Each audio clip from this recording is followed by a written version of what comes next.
A wedding torn apart, secrets, vows, and vengeance in Port Charles. The day that was meant to symbolize union and healing for Drew and Willow became instead a twisted tableau of betrayal, fractured trust, and explosive revelations in Port Charles. Beneath the polished surface of wedding bouquets and satin gowns, long-buried secrets clawed their way into the light. What was supposed to be a celebration of love evolved into an unraveling of everything Willow thought she knew, about Drew, her mother, and even herself. In the background, old allies shifted into adversaries, unexpected schemes took shape, and every smile at the ceremony masked a deeper, darker agenda. As General Hospital prepared for another turbulent storm, the ripples of one ruined wedding threatened to consume all of Port Charles. As dawn broke over Port Charles, the anticipation surrounding Drew and Willow's wedding filled the air like electricity before a thunderstorm. But behind the curtain of hopeful anticipation, Portia stood alone with a resignation letter in hand, ready to sever ties with the very institution she had devoted her life to. Her reasons weren't purely professional, they were personal, messy, and soaked in disillusionment. GH had once been a place where she fought to save lives, but now, it had become entangled in politics and betrayals, most glaringly represented by the presence of Drew Kane, a man who had orchestrated emotional chaos in more than one woman's life.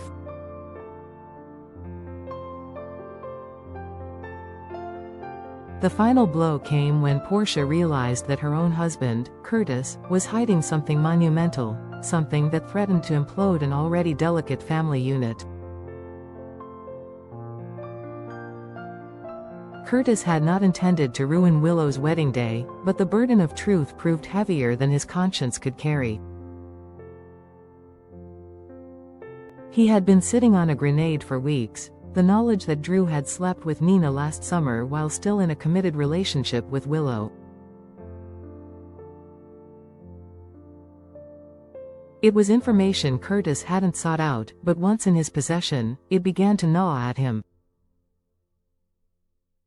He saw the deception for what it was, a betrayal not only of Willow, but of every moral fiber Drew claimed to represent. With each passing hour, Curtis watched Nina spiral, consumed with guilt, fear, and a new fire. Rage against Drew for framing her as the villain while escaping unscathed himself. And when Curtis witnessed Nina's eyes narrow with deadly focus, he realized the real threat wasn't her past, it was what she might do in retaliation. For Nina, the turning point came not from Curtis, but from a piece of truth she unearthed herself. Through a quiet and private investigation, she discovered something that shattered her already fragile view of her daughter. Willow had kidnapped Daisy, the girl Nina had taken under her wing like family.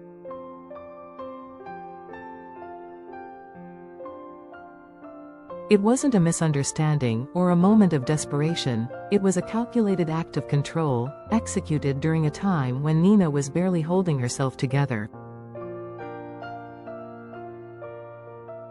That moment marked the death of any hope for reconciliation between mother and daughter. When Nina looked at Willow now, she no longer saw her child, she saw an adversary.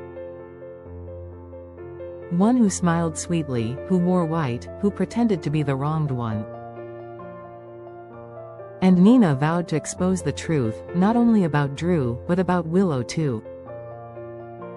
If they had buried her with lies, she would return the favor by dragging them both through fire.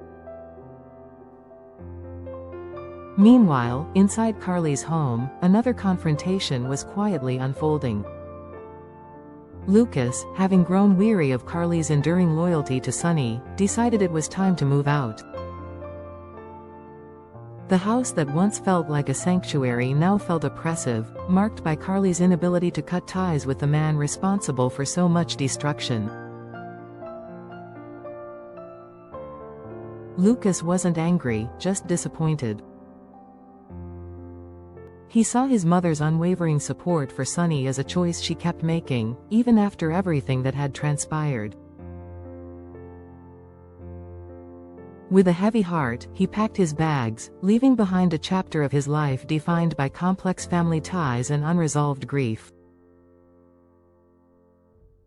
At the Metro Court pool, Christina wandered into what looked like a moment of innocent fun. She saw Molly laughing with Cody, a sight that immediately triggered suspicion. Christina had always believed that Cody's charm masked ulterior motives, and she saw Molly's happiness as a sign of impending heartbreak. Fueled by protectiveness, jealousy, or perhaps something more complicated, Christina pulled Molly aside later and whispered a theory. Cody was only interested in one thing, and it wasn't romance. Though the accusation was indirect, the implication hung heavily in the air. Molly's expression faltered, torn between the warmth she had felt from Cody and the familiar voice of distrust creeping in through her sister's warning. Back at the wedding venue, Lucy was working overtime to make the event appear flawless. She extended an invitation to Sidwell, whose presence at the wedding was strategic, not sentimental. Lucy had begun to suspect that Sidwell might be useful in entangling the web of Drew's influence at Aurora Media. While everyone else was focused on flower arrangements and vows, Lucy was quietly drawing battle lines in the business world. Her smile was bright, but behind it lay ambition sharpened by years of manipulation. She wasn't about to let this wedding pass without planting a few seeds of her own. The ceremony began late: nerves, dress alterations, last-minute confessions. Willow stood poised at the threshold, radiant and trembling, unaware that just steps away stood Curtis, ready to drop a truth bomb that would destroy the illusion she was trying so hard to believe.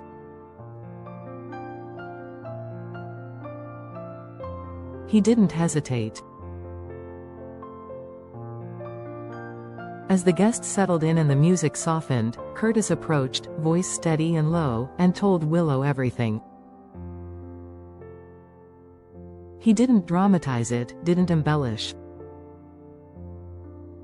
He simply laid it bare. Last summer, Drew and Nina slept together while Willow believed she was building a life with a man who respected her and a mother who was trying to change.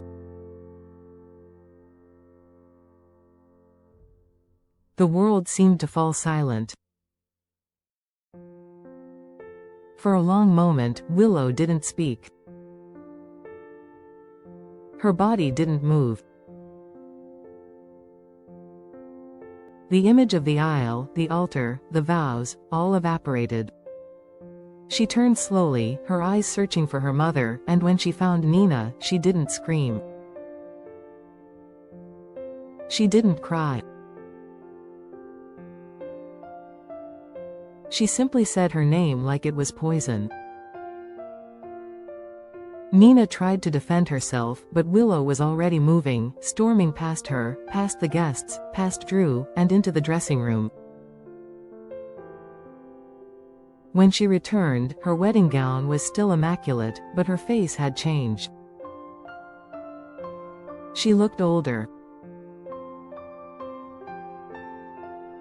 Hardened. And when she approached Drew, it was not with love, but fury. She raised her voice not to accuse, but to indict. She reminded him of the promises he had made, of the healing they had fought for together, and how easily he had thrown it all away. She told him that she would not be marrying him. Not today. Not ever. .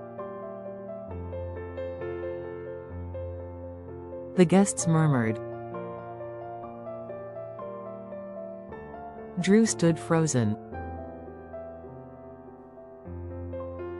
then Willow turned to face the crowd, her voice calm but resolute. She thanked them for coming, apologized for the disruption, and asked them to leave.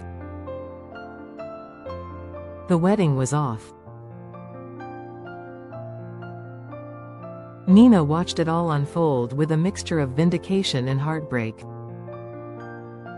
She hadn't wanted to destroy her daughter's happiness, not really. But she needed Willow to see the truth.